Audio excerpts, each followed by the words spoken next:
90 in today, do you think people drink more water or less water? So why is that?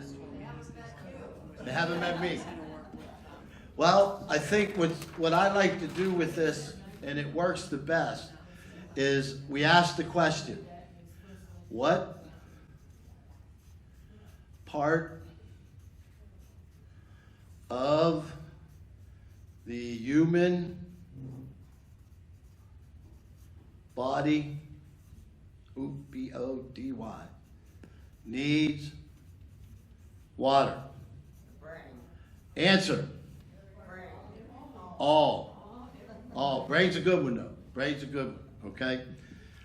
I'm glad we're having fun with this, guys, because you have to understand all this, okay? What I like to do is make sure everybody understands one thing.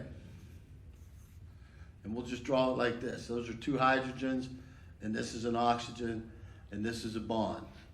All right? Is it organic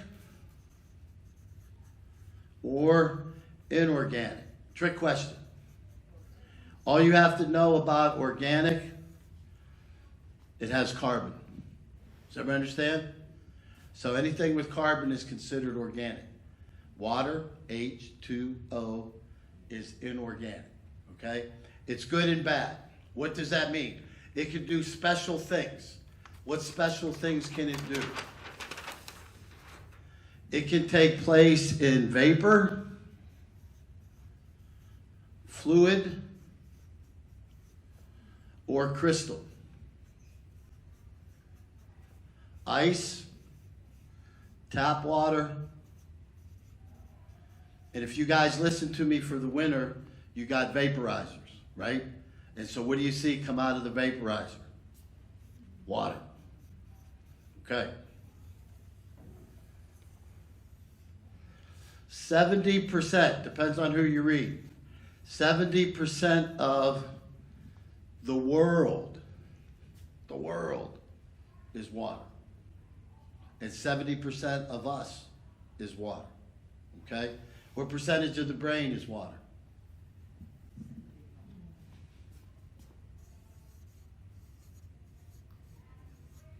Okay? So does everybody understand the concept? Water is absolutely 100% necessary. How long can you live without water? Not long. I like that one. Not long. Okay? There's been some real great stories. In fact, they made a movie out of it. I couldn't believe it, but I did watch it just because of my water interest. And a guy got stuck in the mountains. He was mountain climbing.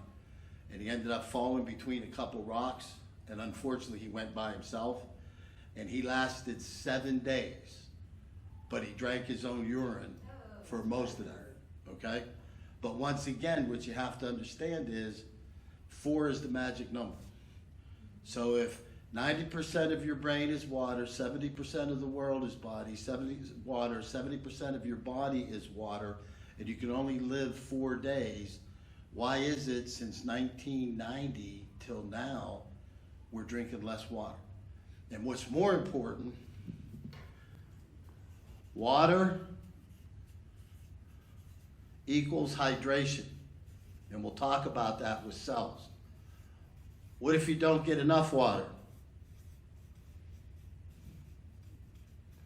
What does dehydration lead to?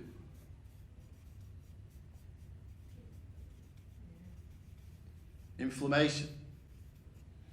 How does it do it?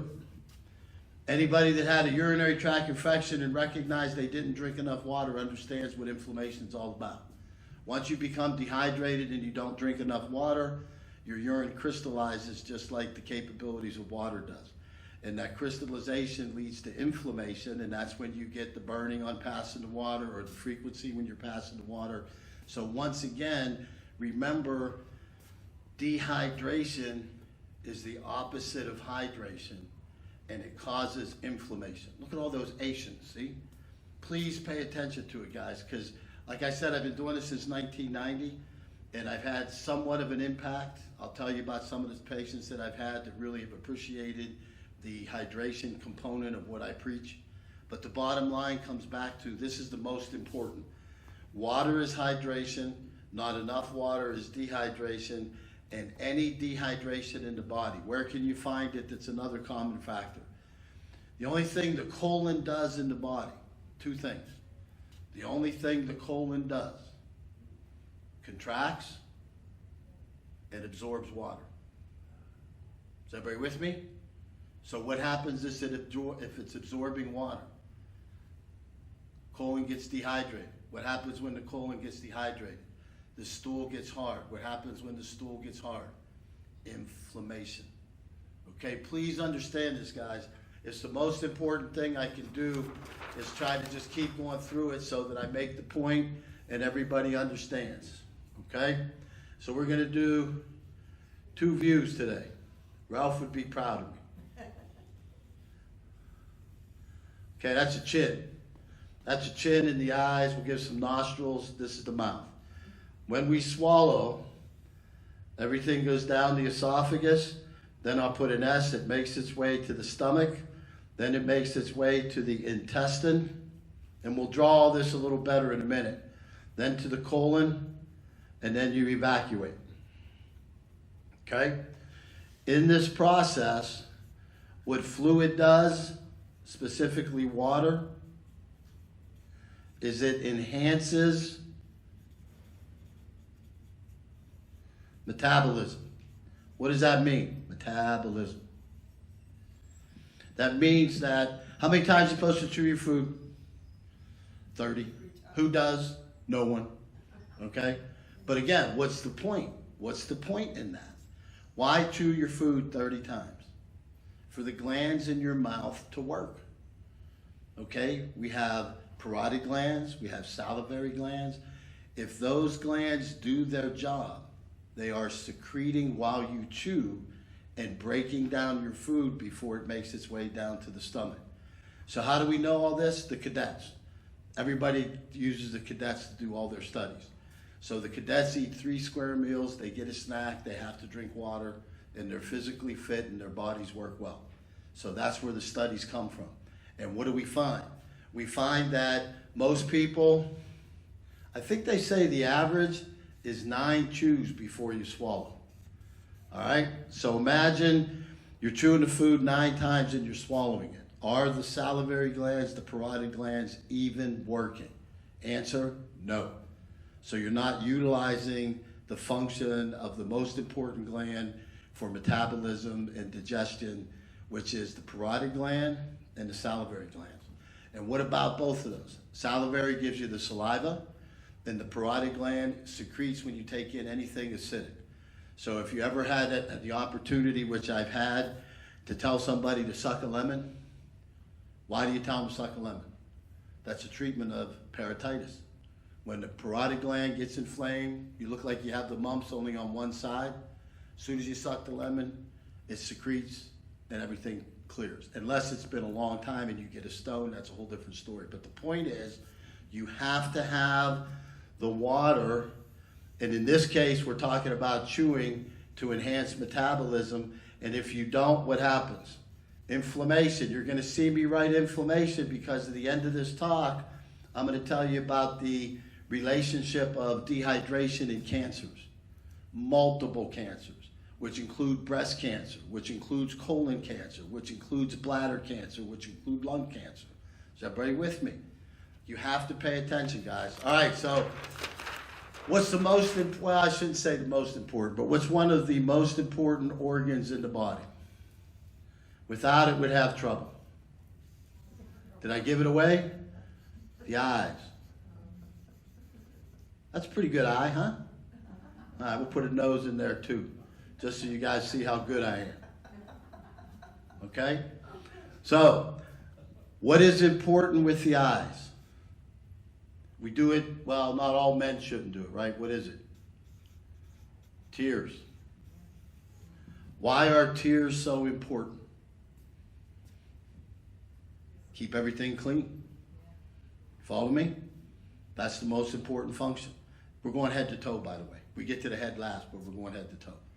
So what happens is, if we don't have enough water and you shut your eyes, blink like that, normally when you blink, you're supposed to put the water on there. What happens if you don't have enough water and you're doing that? Inflammation. Does everybody understand what I'm telling you? Please understand this is the most important thing you can do here. This talk was to tell you how important, in fact, the most important nutrient in the body is water. These are the reasons why. If you allow your body, go ahead. Why do I get dry eyes and yet my eyes are watering? Good, different story. We'll talk about that at the end, I promise, but it has to do with different medications, okay? But the bottom line, guys, is when you shut your eyes, that mechanism is to clear whatever debris happens to be there. And it's vitally important. And once again, if you're not drinking enough water, you have less tears. Now, I've had patients say to me, well, how come I can cry? Good question, different mechanism. Once the crying mechanism gets kicked in, if you will, then all the fluid that's available just pours out. As we all know, you can't stop it. But in general, when you shut your eyes, you're clearing the cornea of any debris that's there. If you don't have enough fluid, you're gonna get inflammation. And once again, we've only got to the eyes so far. All right, does everybody follow what I'm telling you? Now, if you haven't got in a humidifier, and those of us that know sinus disease or allergies, what happens? You get a runny nose. Well, wait a minute. If I'm not taking in enough water, how does my nose run? Okay? Inflammation. What happens? The mucous membranes, that's the covering of the inner lining of the nose. The mucous membrane gets dry and cracked. And what happens is you'll get a couple sneezes. Once you get the sneezes, that turns into an avalanche because now you start to get the fluids building up. You get the runny nose, you might pick up a virus, whatever you happen to get into your body, now the nose is running. What are you supposed to do? Drink more water. Does anybody? No. You feel miserable. That's what I hear from patients. What, did you drink more water? No, I felt miserable. I didn't even get out of bed all day. But understand, I'm trying to go through so everybody understands the importance of water and how it works everywhere in your body. And if you don't pay attention to hydration, the opposite, dehydration, occurs. Once the dehydration occurs, inflammation occurs. Inflammation is not good. It's not what we want running through our systems, guys. So again, the seasonal, we'll call it, seasonal runny nose. If your nose runs, drink more water. If it's a chronic situation and you're my patient, I've already told you to get a humidifier. Why? It puts more fluid in there to break up the inflammation. All right, hearing. Do we need fluid for the hearing? Answer is yes. And I think I brought one with me. I hope I did. I found a new cure to take care of when you get a problem and your allergies kick in. How do you clear the nose?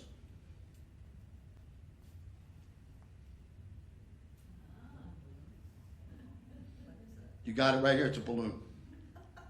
Okay? Is everybody with me? Now, don't do this. Don't pull it back and forth. Blow on that balloon. Don't squeeze your nose and blow. Don't do like all the other stuff they tell you to do. Just blow up a balloon. Why? From the back of the ear to the back of the nose to the back of the throat. And it's called the eustachian tube. And the eustachian tube, once inflamed, it's hard to clear. How do you clear it? Water and blow up a balloon. I think I got a bag of 50, by the way, for 68 cents. So it's not going to break the bank.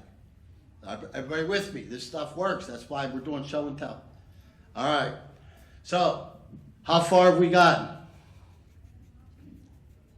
Am I making my point? Please, please, please, you need water. Now, we get to the most important thing.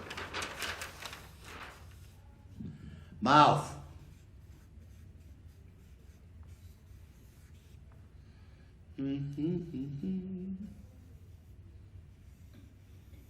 Smiling Joe. Back of the throat, we'll put the uvula there. We'll put some tonsils over here. And we'll put the tongue sticking out. okay? This is the back of the throat right here. And don't forget, the nose connects, as do the ears. And so you see why you can get dry. If your mouth is dry through the course of the day, it's a red flag, yelling, you're not drinking enough water. Does everybody follow what I'm telling you? So important. Why? Because through the nose and mouth is how we get all of our air in. And as the air comes past the nose and the mouth, especially in the wintertime, it dries you out. Why? Because of the heat, different things that are going on. But once again, guys, once the inflammation occurs, what do we end up with? It's what put my kids through school. Your upper respiratory infections. Does everybody notice the nice weather that we just had in the last week or so? I'll bet I've had 50 patients come in my office in the last 2 weeks in shorts. And what do I tell them? Like, what the heck are you doing? Oh, Doc, it's so nice out there. You ought to go outside. What happens? And I tell my girls all the time, we'll see them in 2 weeks. They'll have a cold, especially the ones that decide to wash their cars that day. Okay? So what ends up happening, again, and people don't pay attention to, it's the inflammation that comes from dehydration. Remember, hydration is adequate water intake, and hydration means that your cells are getting enough water. Dehydration changes everything. And once again, if you set yourself up by getting sweaty and going out in the cold, or thinking that even though it's March 9th and it's 70 degrees, you're gonna get a cold if you go out in shorts. People don't pay attention. And then what happens? It's the best germ in the world, right? You sneeze, 5 other people get it.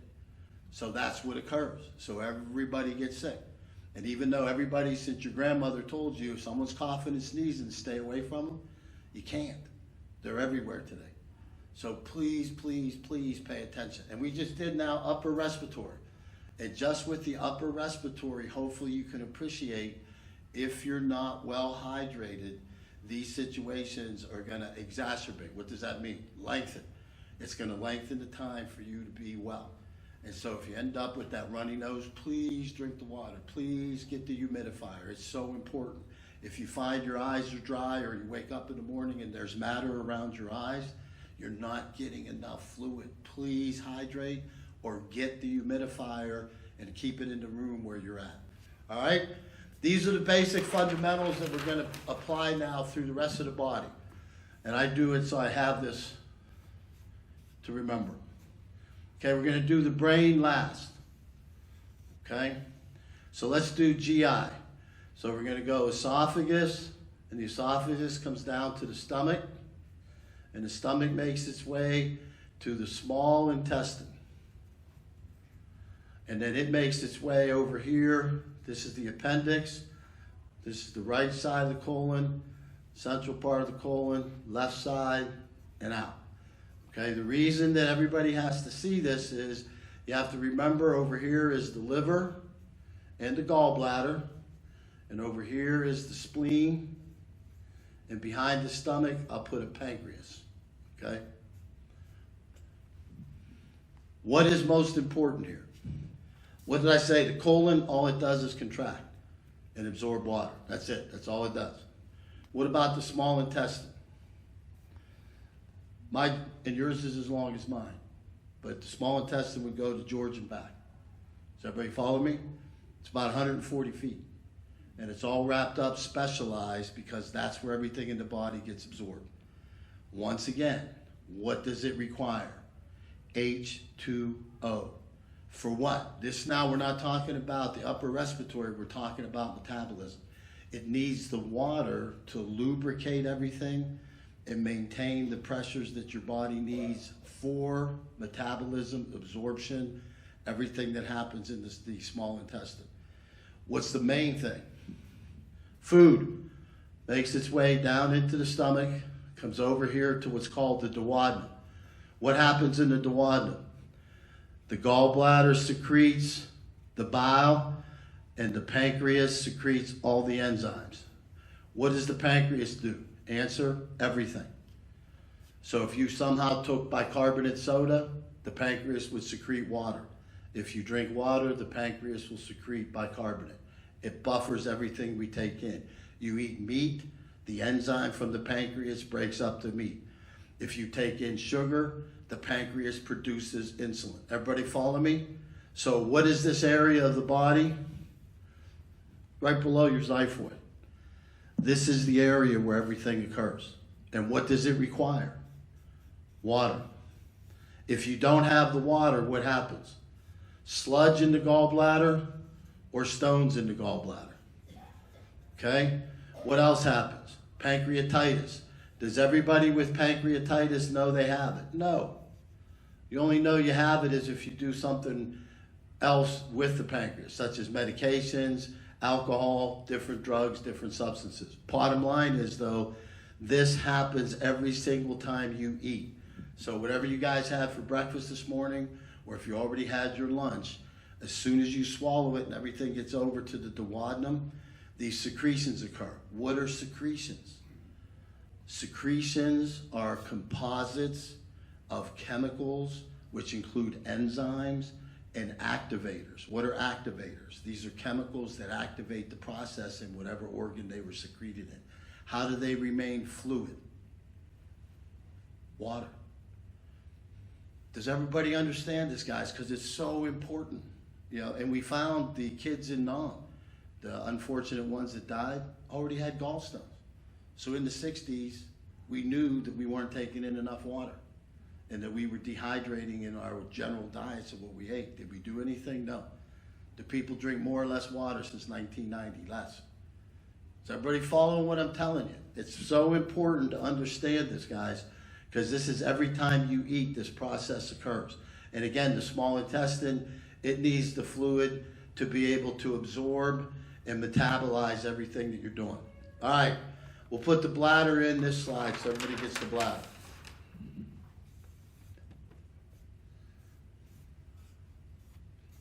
Two kidneys down to the bladder. Okay? What do the kidneys do? Answer, everything. What does that mean? They regulate your blood pressure. They regulate your hormones. They regulate your body's bone marrow and the production of all the blood cells in your body. The kidneys do everything. What happens when the heart contracts? 1/4 of the blood, 25%, every time it contracts, goes to the kidney. Is everybody with me? So the aorta comes down, off the aorta, left and right, renal artery, gets to the kidney. I tell people, think of the kidney as a colander. You know, like your rice or pasta or whatever you're putting out, it goes through the colander. You keep what you want, you let go of what you want to get rid of. So what happens? Filtration occurs. Once the filtration occurs, the kidneys get rid of what they don't want, it gets excreted through the bladder. What happens if you're dehydrated? You decrease what's called the glomerular filtration rate. Those of you that may have looked at your lab work, you'll see BUN and creatinine. Under BUN and creatinine, it'll say BUN and creatinine ratio. And underneath that, it'll say glomerular filtration rate. Very, very important for kidney function. GFR. What controls it? Water. Is everybody following me? It is so important, guys, because what's the kidney do? Everything. So if now all of a sudden you're not taking in enough water and now you're dehydrated, your glomerular filtration rate drops. So even though you're getting 25% every time the heart pumps of the blood, if the glomerular filtration rate has slowed down because you're not taking in enough of the water, you put yourself at risk for getting rid of waste that the kidney gets rid of. What do we see with that? Urinary tract infections are the biggest ones that we see. What other things do we find? We have, it's called pyelonephritis or cystitis, when you get inflammation in the bladder or inflammation within the kidney. Common things, how are they treated? Antibiotics for length of time. Sometimes you have to take steroids. Sometimes if it goes on for a long time, you have to go see the nephrologist who regulates your GFR and comes up with plans and strategies to try to improve it. Does everybody follow and understand the concept? And we haven't even got into medicines, guys. We're just talking about the basic fundamentals. All right. Now, one of the most important things that I find that people don't pay attention to. I'm an artist today.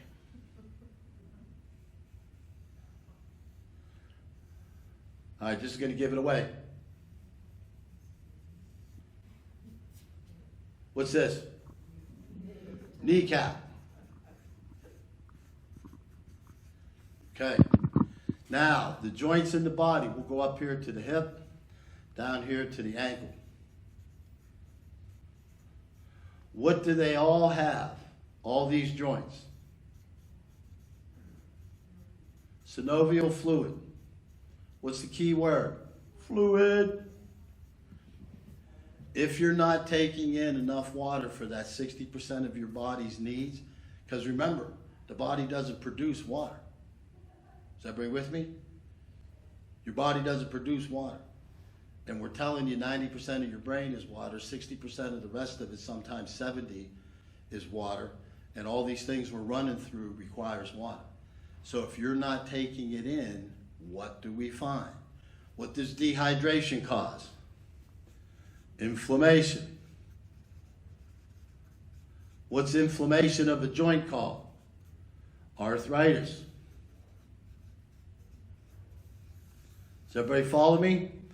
So, doctor, you're saying if I drink 10 glasses of water a day like I'm supposed to, I won't have any arthritis? Answer, maybe. I went to my orthopedic doctor because I had to. I was starting to have some pains. I still play soccer with Dr. Jagiello. So he told me to quit playing soccer, number one. But he said, I said, no, I'm not getting any joint replaced. He said, well, there's one thing you can do, doc. And I said, what's that? Lose 50 pounds, you'll feel wonderful. Okay? I haven't taken his advice yet, but I listened to him. Okay? But again, guys, please pay attention that the joints that are in your body all have synovial fluid. And that synovial fluid keeps the joint lubricated. We'll put it like this, that it's lubricated. People say to me, Doc, listen. You won't hear it unless I put the microphone there. Like they'll move their leg and they'll say, did you hear that? And I'll go, no, I did, but I want them to do it again, right? And then they'll do it again. You don't hear that? I said, oh, that snot, crackle, pop, that's Rice Krispies, okay? And what they're called is crepitations. And you could put your hand on your patella, and while your hand is on your patella, I used to be able to show that, but now if I stand on one foot, I'll fall, okay? But what happens is if you put your hand on the patella and you move it back and forth, you'll actually feel the popping noise. What does that come from? Dehydration.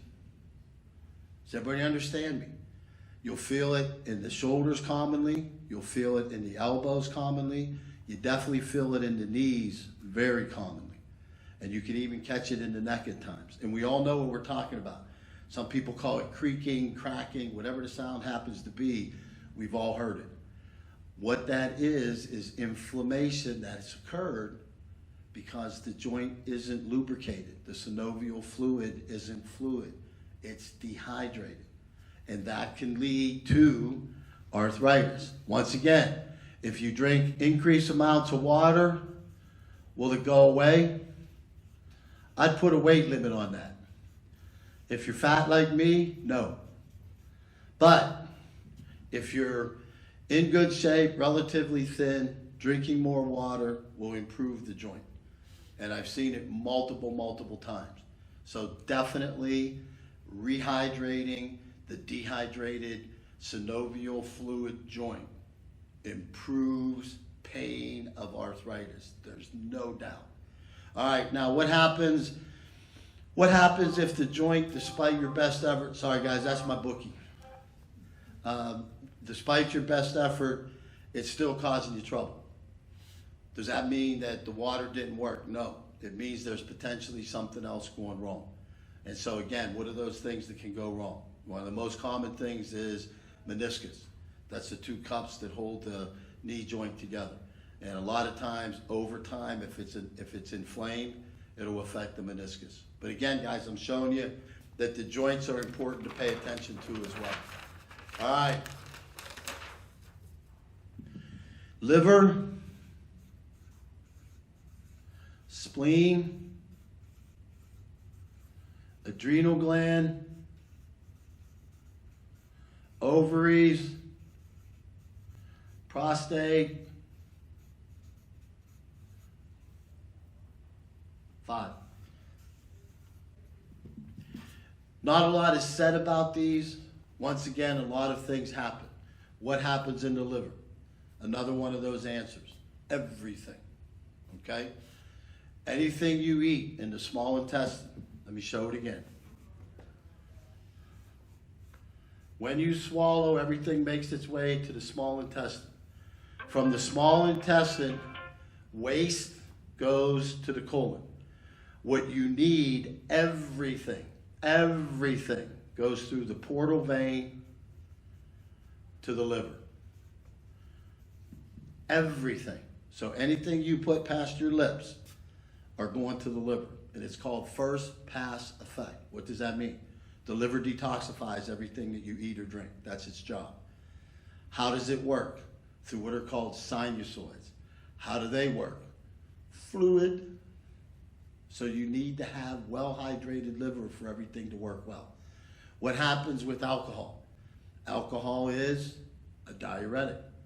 What's one of the biggest problems that leads to cirrhosis in a person that drinks alcohol? Dehydration. Does that mean that you can drink as much as you want and drink water and you won't ever get liver disease? I can't say that. You would never do it, but chances are, yes, if you drink enough water, you won't. But my whole point to it is the liver, very vascular, spleen, very vascular, needs water. And unfortunately, the liver and spleen don't tell you there's a problem till it's already progressed. Ovaries, well, let's do the adrenal gland first. I like that one. The adrenal gland is the size of your thumbnail. 2 of them, right and left.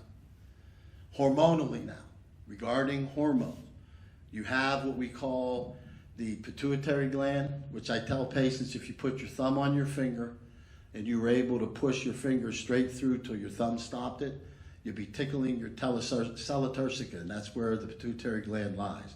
So it sits right in the middle of our brain and it controls all the hormones. But it's regulated through the adrenal gland. So that little wee thumbnail organ on the top of your right and left kidneys regulate all the hormones in your body with the pituitary gland. What are hormones? Hormones are substances that are generated in one part of the body and have an effect someplace else. So go back to like the pancreas and insulin. You know, the pancreas produces the insulin based upon the needs it identifies, and it puts out enough insulin to keep your blood sugar controlled. Unless, of course, you have diabetes, then you have to supplement it. But everybody understands the concept. So these small organs need their blood flow. And remember what we said, dehydration decreases the blood flow. Ovaries, prostate. 2 things about them. Hormone sensitive. If you took estrogen, it increases your risk for breast cancer. If you take testosterone, it increases your risk for prostate cancer. Those 2 hormones are directly related. Why do I bring all this up? For hormones to have their maximum effectiveness, you need to be well hydrated. I always complain at the AMA, like they have all of my patients that take thyroid get up a half hour early to take it so that it's more efficient for them. But they don't tell anybody to drink more water. And that's frustrating to me because yes, you do need to keep all the hormones working well. And yes, if you take it a half hour before you eat any meal, more of it gets absorbed. That's true. But what's more important to me is being well hydrated so the hormones move through your system more readily. Does everybody understand the concept? All right, guys, those are the ones that I wanted to bring up, and we'll go back over a couple in a minute. But the main one that I want to do today,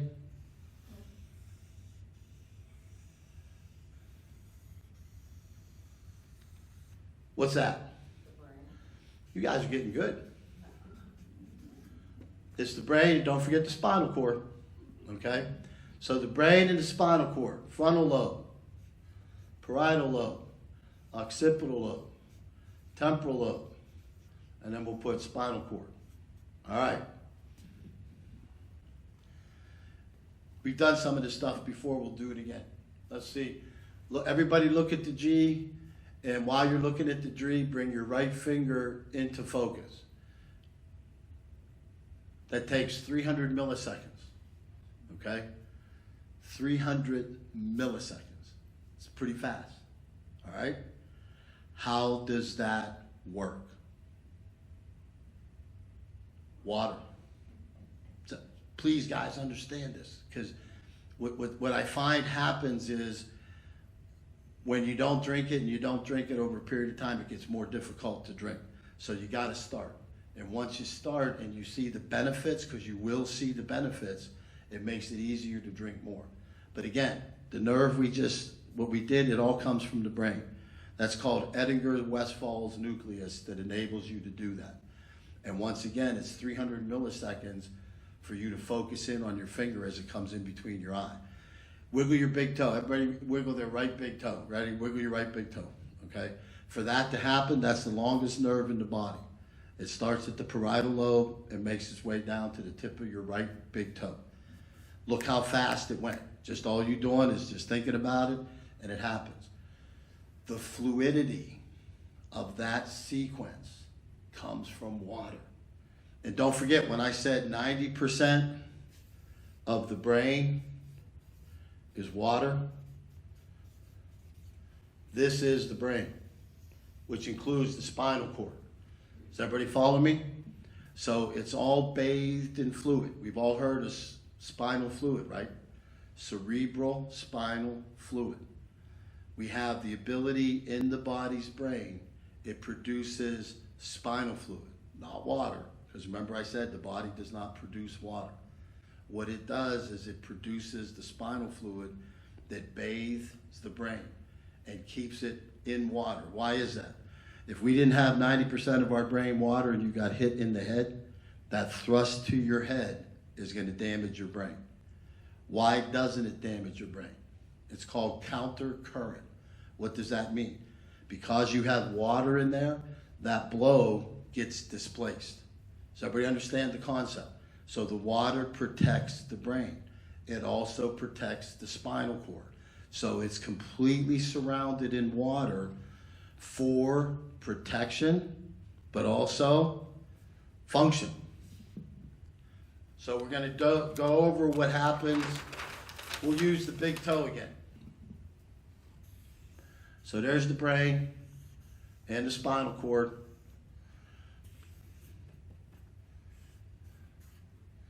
And we're saying right. So the right big toe. I might have given him too many toes. That's okay. All right. So the synapse makes its way down into the midbrain. Then it makes its way down the spinal cord. Then it makes its way down to the big toe. So 1, 2, 3 reactions. Wiggle your big toe again. See how fast you did that? Those 3 reactions have chemicals that make it react. And remember, see how fast you can do it. So as fast as you can do it only happens, it's called a synapse. So the nerve comes down, and this is the synaptic junction. How does it get the signal from here to here? It's a chemical reaction called a synapse. And it's pretty fast, right? We showed you 300 milliseconds. So if it can do it in 300 milliseconds and you see how fast you can wiggle your toe, how does all that happen?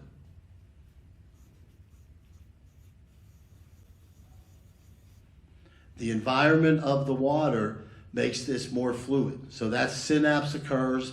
When it occurs, there's another one that happens in the spinal cord. So it makes its way down to the spinal cord so that there's another synapse, and that takes it down to the leg, to the big toe. Please understand this concept, guys, because what I have found is that, and we haven't even got to that yet, the things that dehydrate us are amazing, amazing. And they're happening every moment of every day. You know, from the heat being on, if it's forced air, that dehydrates you. What we eat dehydrates you. What we drink dehydrates you. If anybody drinks an energy drink, you need a gallon of water after you drink one of those because it's loaded with sugar and it's loaded with caffeine. So again, please pay attention. These mechanisms are so important to understand, and that's why we use the concept of the 300 milliseconds. And for that to occur, there has to be a fluidity within the brain tissue. That's why it's 90% water. And so what happens? There's no place in the body that produces water. You only get the ventricles that produce, the lateral ventricle and the fourth ventricle that produce the spinal fluid. So there is a production of fluid to protect the spinal cord and the brain, but it's not water. You have to drink it. Okay? All right, guys, hopefully I gave you a snapshot. Now what I want to do, everything I just told you is in the cadet. What does that mean? That means the physical specimen, 100%. That's what they rate him as. I love the commercial. You guys ever hear the commercial on the radio? Lou's just like you. He takes medicine too. You ever heard that one? Okay. Once you add medicine, everything changes. The cadets, I'm sure some of them take some medicine, but the ones they use for the studies, they're not taking any medicines. They're fit, 3 square meals a day with a snack at night. Everything's monitored. They hike 5-10 miles a day. They get all their exercise in. They get sleep, all the stuff that you have to have. So everything we just talked about, we were talking about in a cadet. Now, what happens? The average 50-year-old in America, 50, takes 6 meds. Okay, remember what we said. I'm going to go back if I can find one so I don't have to redraw it. Nah, I'll redraw it. Okay, whatever you eat comes down, makes its way, the duodenum, the liver, the pancreas, the spleen, and then the small intestine. All right? That's in the perfect cadet. Now you're taking medicines. No matter what medication you're taking, it has to be metabolized. What does that mean? It goes to the liver. What does the liver do? Breaks it down into organic compounds and then sends it through the rest of the body. All right? Question on the boards we had. How do you avoid the liver with medications? Suppository or sublingual? Both bypass the liver. Okay? I won't tell you about the fraternity and what we used to do to get drunk. I won't go into that. It had to do with an eyedropper under your tongue with alcohol. But that all being, that's when we were poor, you ran out of beer.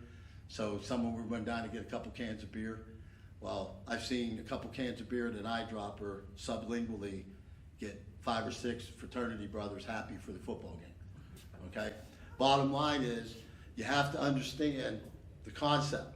And the concept is that 50-year-olds average 6 medications.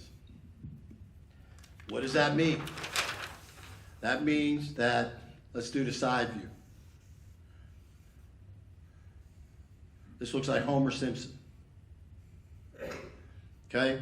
So we're going to swallow, it's going to come down the esophagus, then it's going to get to the stomach, and then it's going to make its way liver, pancreas, spleen, and then small intestine. Metabolism, function, let's say, I'm going to say habitual. What does that mean? Your body's AI is better than the AI that's out there. Your body knows you. Your body knows what you do. So if your general breakfast, lunch, and dinner stay about the same, your body gets used to that. Now we're adding 6 pills, 6 meds, all right? Let's say that you're stressed out, so you're taking an antidepressant. And the stress at work causes you to have stomach trouble, so you're taking Prilosec. And all this together has caused you high blood pressure. So now you're taking 3 blood pressure pills, BP pills. Okay? And in the process, because you're drinking alcohol, you got gout. So now you're taking a pill for gout. All right?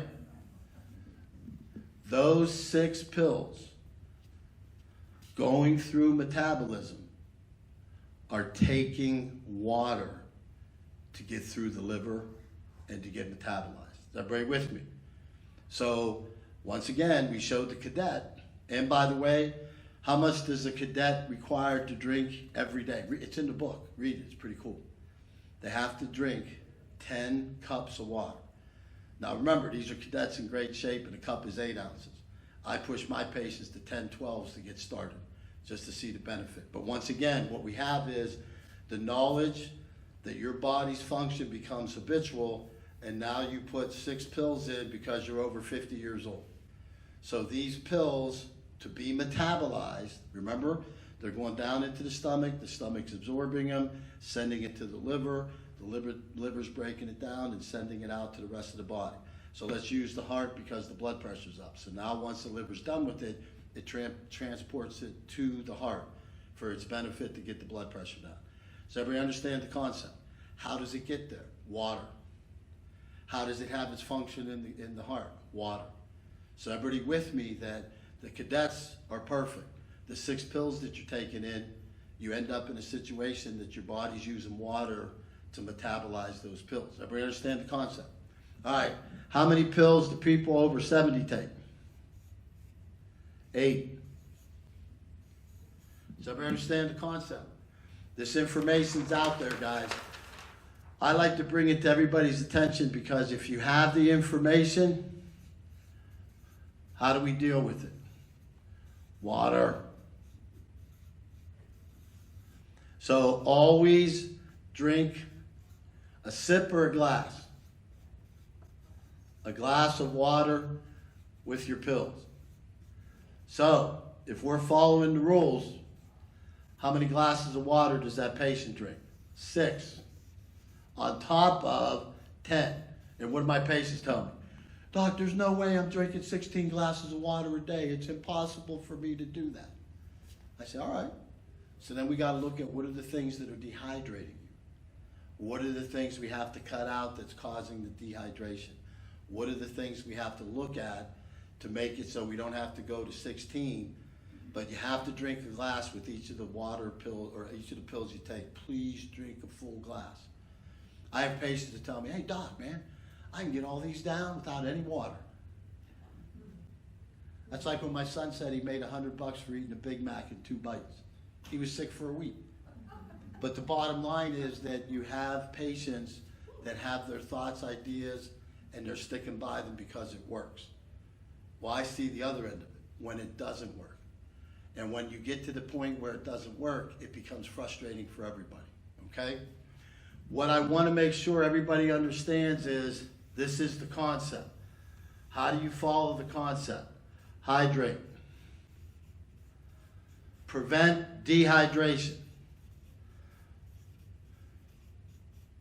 I won't show of hands here. I won't do that to you. But I've done it in a room full of chaplains. And I was shocked. There were 200 chaplains in the room. And I asked them if they went out in the sun, who wore sunscreen? How many answered yes? Melanoma is real. And we're not even talking about melanoma, we're just talking about hydration. If you go out in the sun and sit in the sun and you don't have a sunscreen on, those rays are getting inside and they're drying you out. You have to hydrate. I mean, that's the one thing I coach still. And that's the one thing that's so fun for me is they put rules in that you have to stop during the games to let the kids hydrate. You know, which is a good thing. Especially the kids that play soccer, because it used to be just, 25 minutes, they just ran the whole time. Now they're taking a break in between.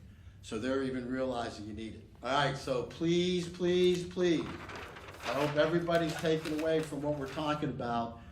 Medications require more water. Now we get into the dreaded one.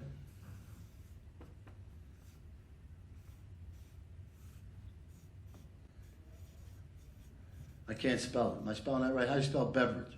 B-E-R-V-E-R, Ridge. You know what doctors do, don't you? Scribble. Well, that says beverage. You guys can't read that? Okay, but listen, what you have to understand, because this is serious stuff now, guys.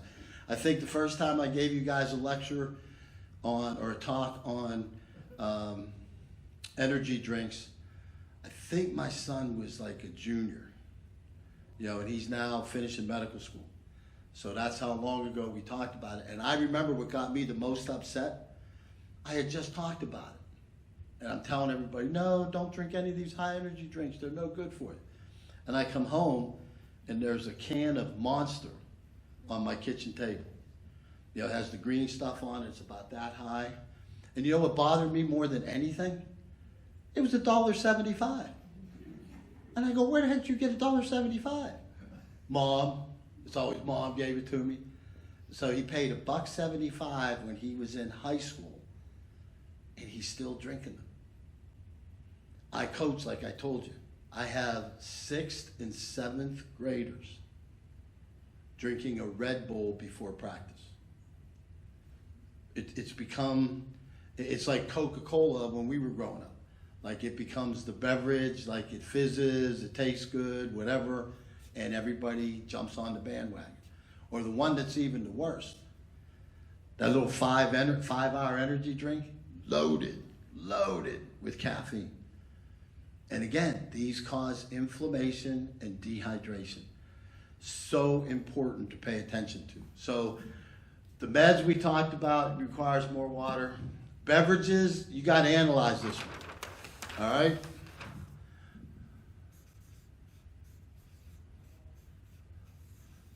Dr. Potter, who I worked with many years ago, gave me the best advice when it comes to alcohol. He says, Matt, as long as your patients aren't drinking more than you are, it's okay. And then he says, and they're never ever going to tell you the truth. I said, what do you mean? He said, when you came in on a Friday night when you were still staying at home and your mother asked you if you drank anything, what'd you tell her? No. So what happens is something about alcohol, you don't like to tell the whole story. You know, like most people when they say they were fishing, you know, that 6-inch fish turns into a 1.5 long. When it comes to alcohol, well, maybe socially. Well, socially to me might be different than socially to you. Especially I already told you the story about the fraternity. You know, when it gets so bad you use eyedroppers to get ready for a game, you know it's kind of getting tough. But what happens is, what does alcohol do?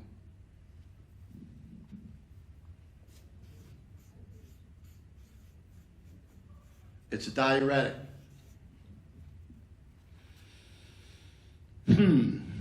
Tough situation. By the way, women are allowed 5 drinks a week and men 7. You can find that data anywhere.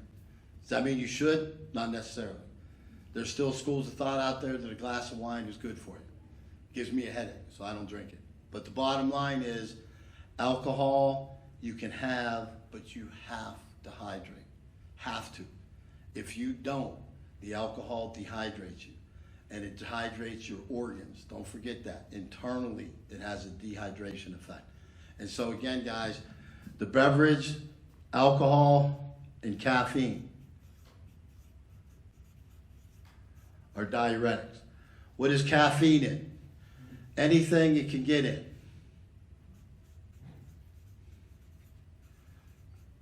So it's in the energy drinks. It's in sodas. Okay? Salt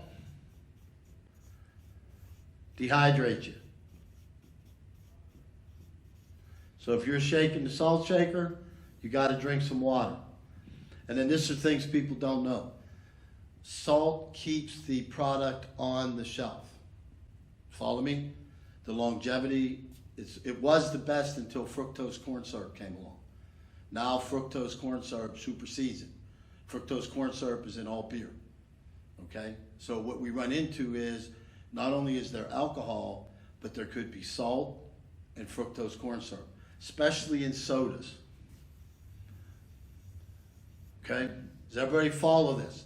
These are things that dehydrate you. What else dehydrates you? Candy. And I put children's cereal. I laugh at that. My wife saw my notes one time, and she goes, "Why do you put that down? You're the one that eats all the Frosted Flakes when they come home." I love Frosted Flakes. All right? But the point still comes down to sugar and salt. Diuretics. And remember, fructose corn syrup.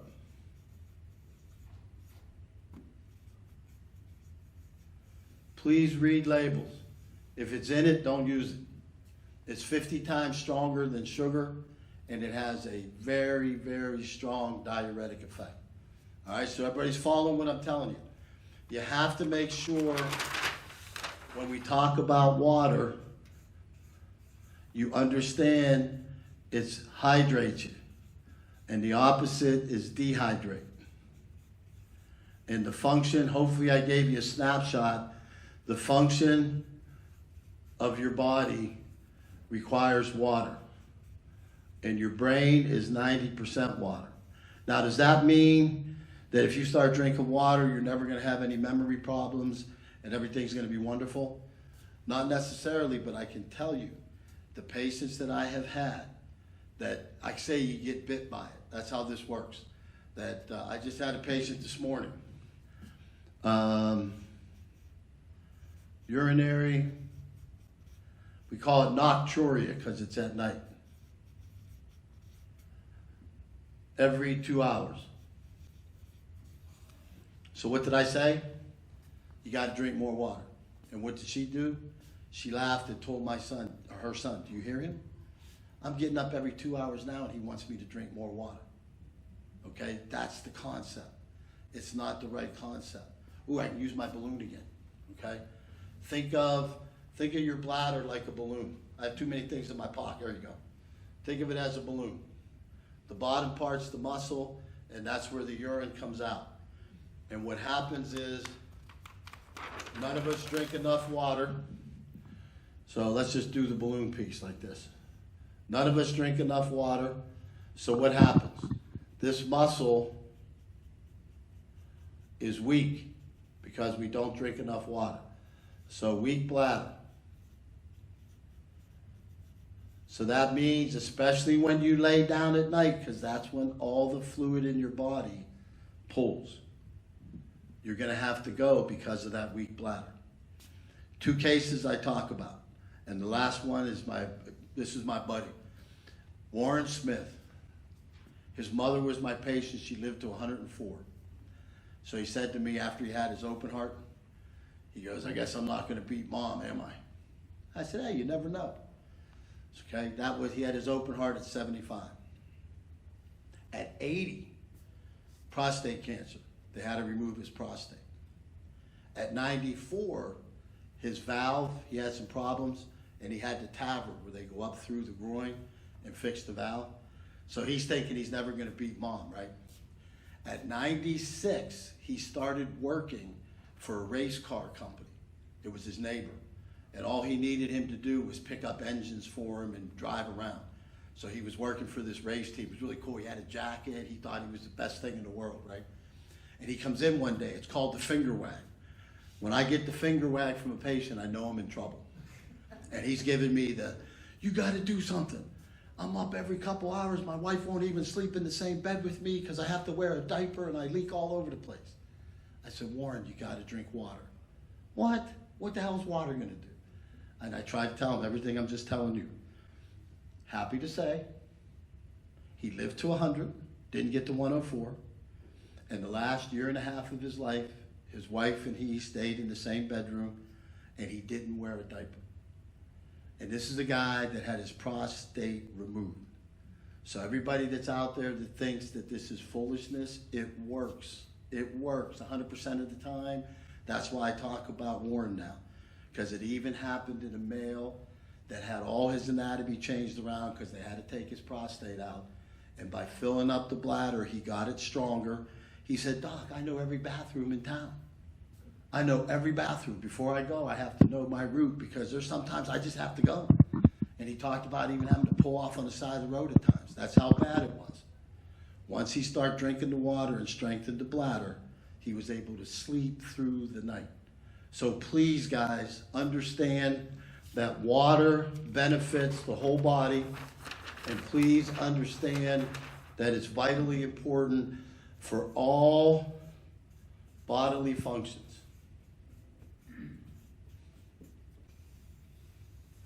Okay?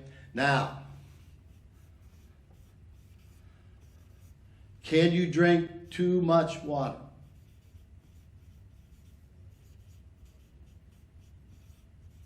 Answer, doubtful. Why did I put doubtful? I used to say never. And then I had a psychotic patient drink too much water, but it was because of his psychosis. He heard me say drink water and he just kept drinking water, okay? And he drank so much water, he got hyponatremia and he ended up like mental status change. We fixed it by just restricting his water overnight and he improved.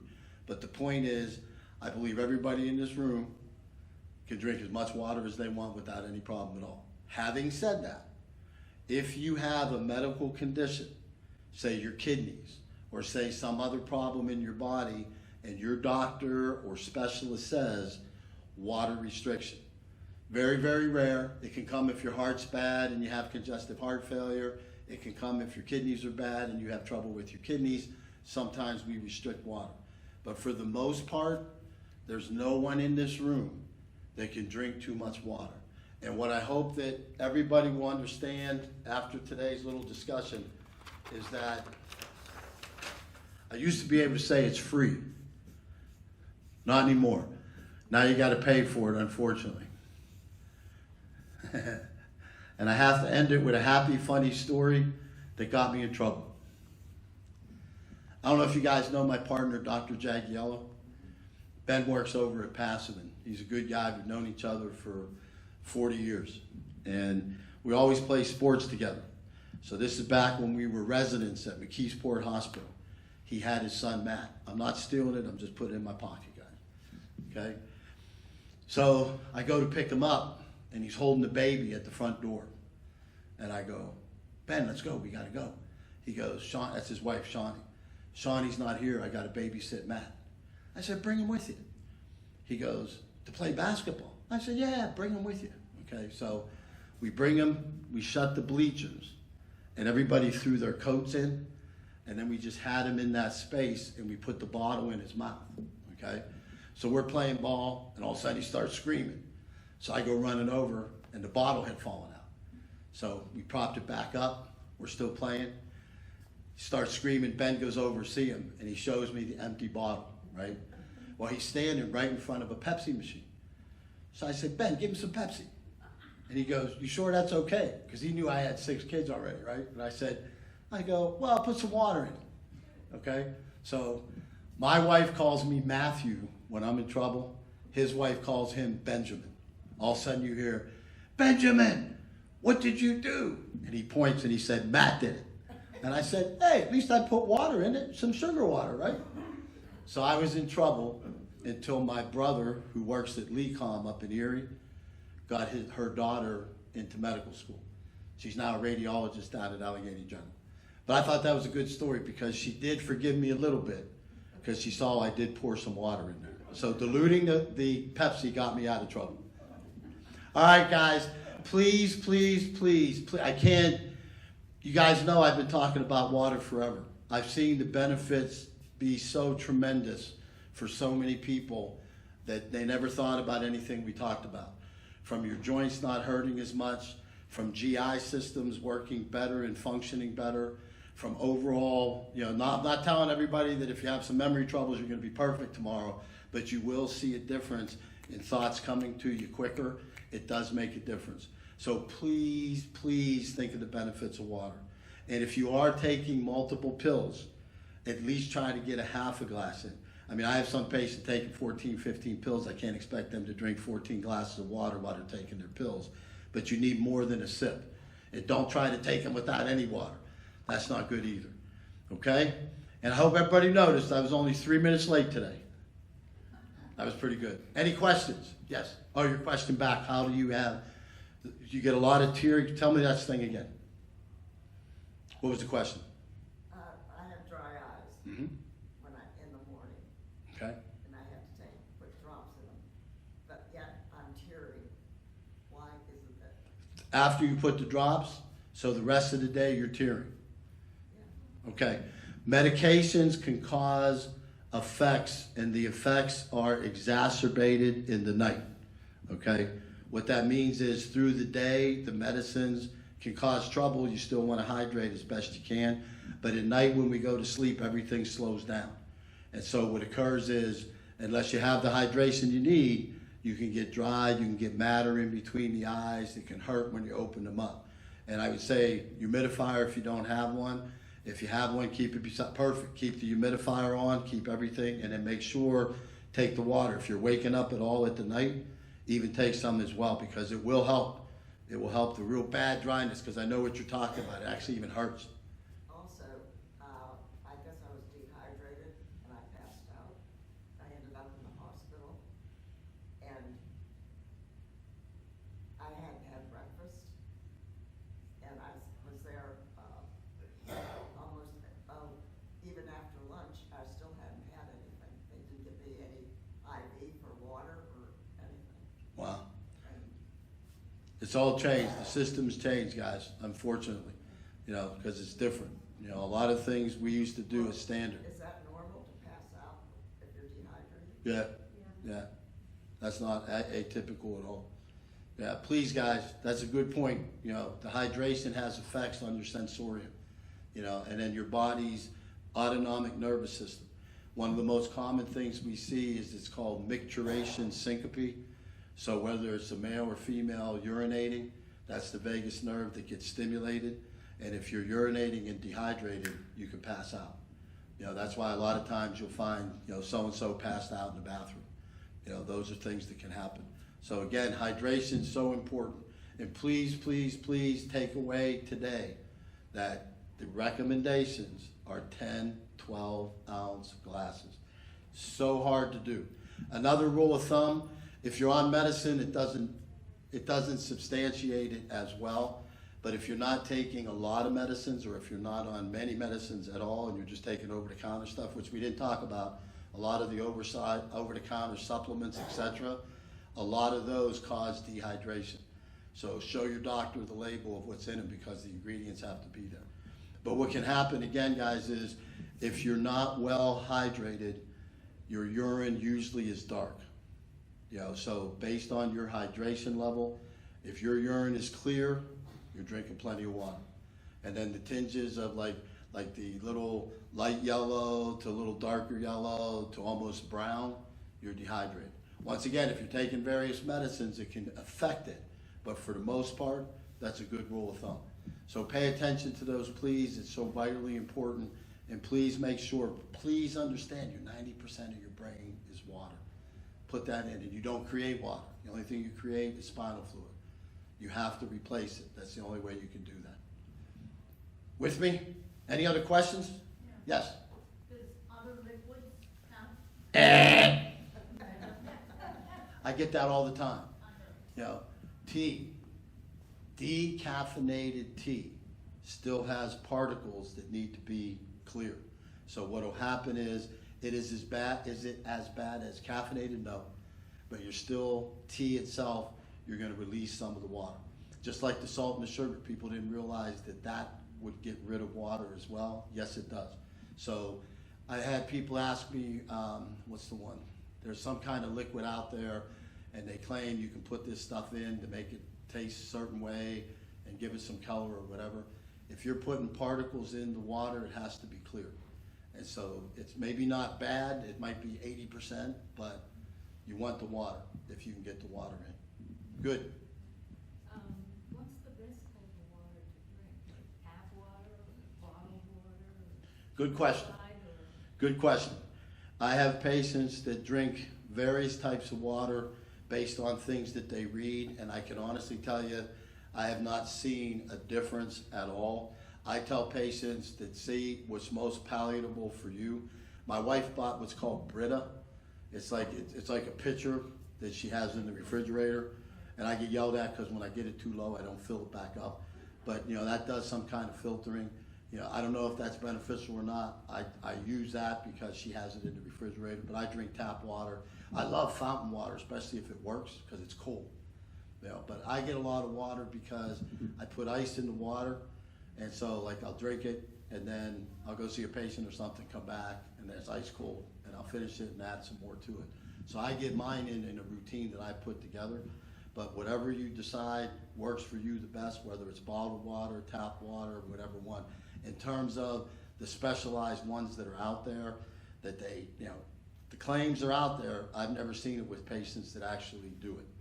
You know, it's just kind of like my vegetarian. I have some vegetarians that do fantastic, and then I have others that I don't know if that's the best way for them to go. So pick your water based on palliation for yourself. If you like it, you can drink it without a problem, just drink it, because that's the most important. It's all good. Yes? People always ask me why I ask for warm water. Warm water, because it goes down better for you?